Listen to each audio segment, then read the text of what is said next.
Brian Stelter on CNN Sunday. This guy just keeps reporting on himself and CNN. We have all these reporters who report on reporters. It's the most amazing thing. Now, here's a guy Sunday. Listen to this guy who's clearly a lib, and his wife's a lib, and she works at local news in New York and so forth.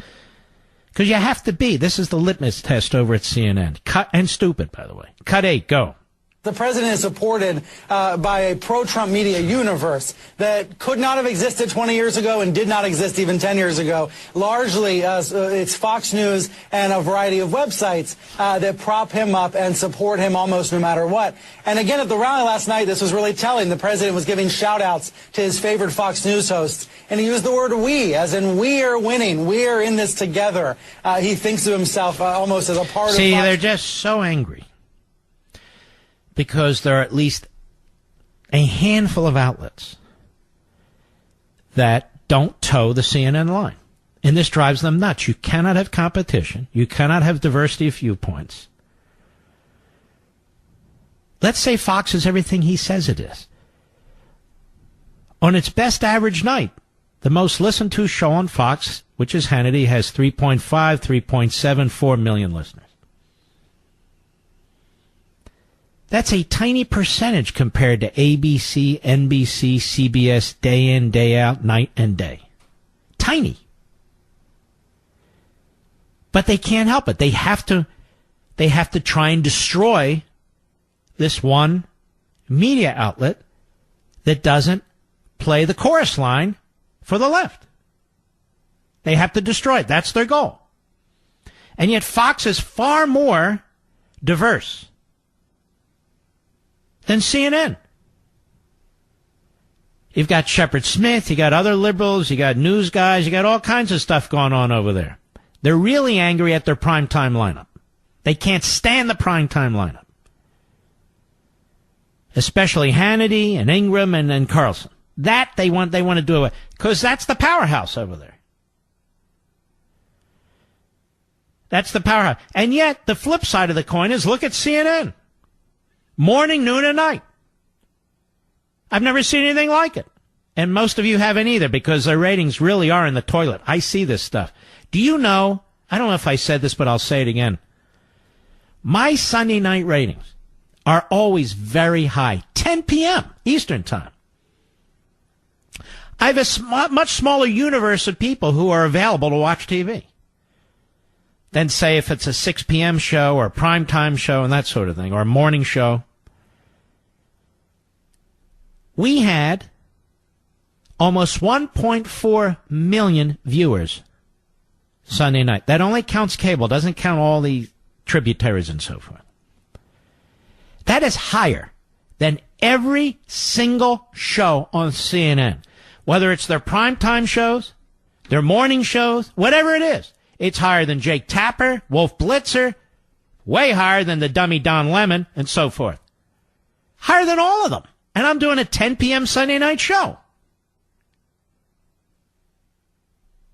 Brian Stelter has no ratings. None. I play this to use him as a foil. So he's furious that Fox exists. And, of course, what's really going on here is CNN is a voice of the federal government. The Democrat Party and the federal government, in many respects, are one and the same thing, as I talk about this all the time. So they're defending what Obama did with the EPA. They're defending what Obama did to the Defense Department. They're defending Obama on immigration. They want the Democrats to win.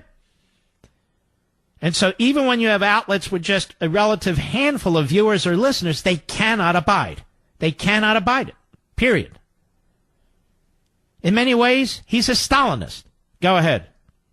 At this point, at least that's the way he was talking at the rally last night. But make no mistake, when he says enemy of the people, this is extremist rhetoric. This is the kind of rhetoric that was used by Stalin and by other dictators. Stalin. So we've gone from Hitler to Stalin. Trump is Stalin. Tell me, Mr. Stelter, when I dealt with you about a year and a half ago, you were a complete slimeball, an ignoramus. You had no news instincts whatsoever. None. This is what you do. You're a fraud. That's not Stalinist. That's fact. Let me tell you what is Stalinist. You guys who hate over 60 million Americans who voted for a candidate who you're trying to take down. And make no mistake about it, that's what you're trying to do. You, Mr. Stelter, and your ilk are doing more damage to this country and more damage to this presidency, and hence his policies, than Vladimir Putin ever could on his best day. On his best day.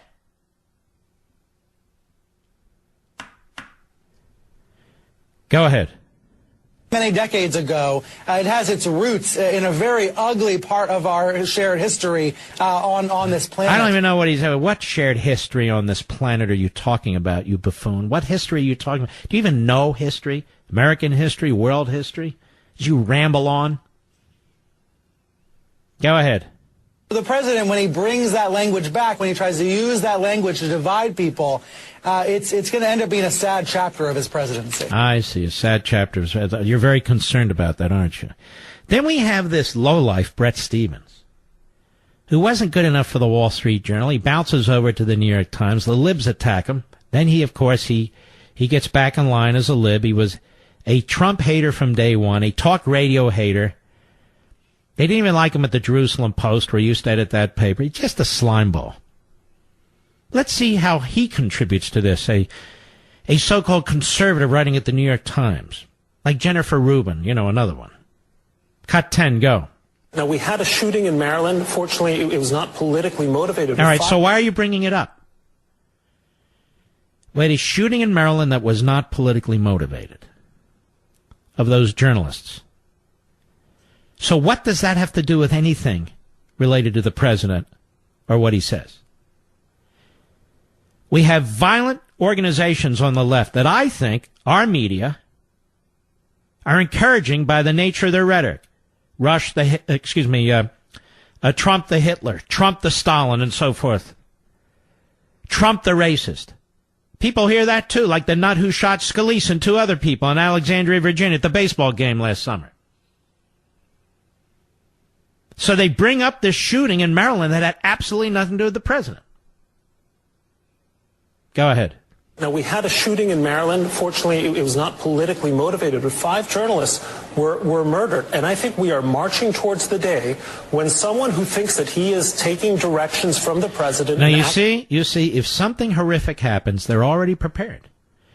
It's not that they care about the people who will be murdered. I see no indication of that. That's not the point. They want to take down Trump. So if some nut job shoots a journalist, they're going to blame Trump. Now, what if some nut job from the left shoots a congressman? Do the media take any responsibility for that? No. None whatsoever. None.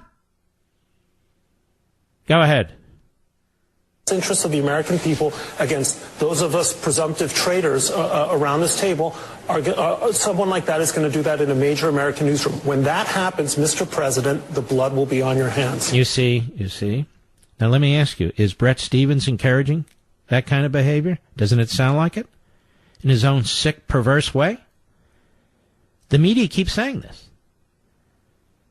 Is this a dog whistle to the left? Some sick dog whistle to the left? And let me ask you something, Mr. Stephens. Let's say somebody tries to shoot the president. God forbid. Is that on your hands? Is that on Mr. Stelter's hands? Is that on Mr. Stephanopoulos' hands? Tell me, is it? Is it on Chuck Todd's hands, or Eugene Robinson, or Joe Scarborough and Mika Brzezinski? Is it on their hands? I think so. Absolutely. Based on your own logic. I'll be right back. Mark Levin.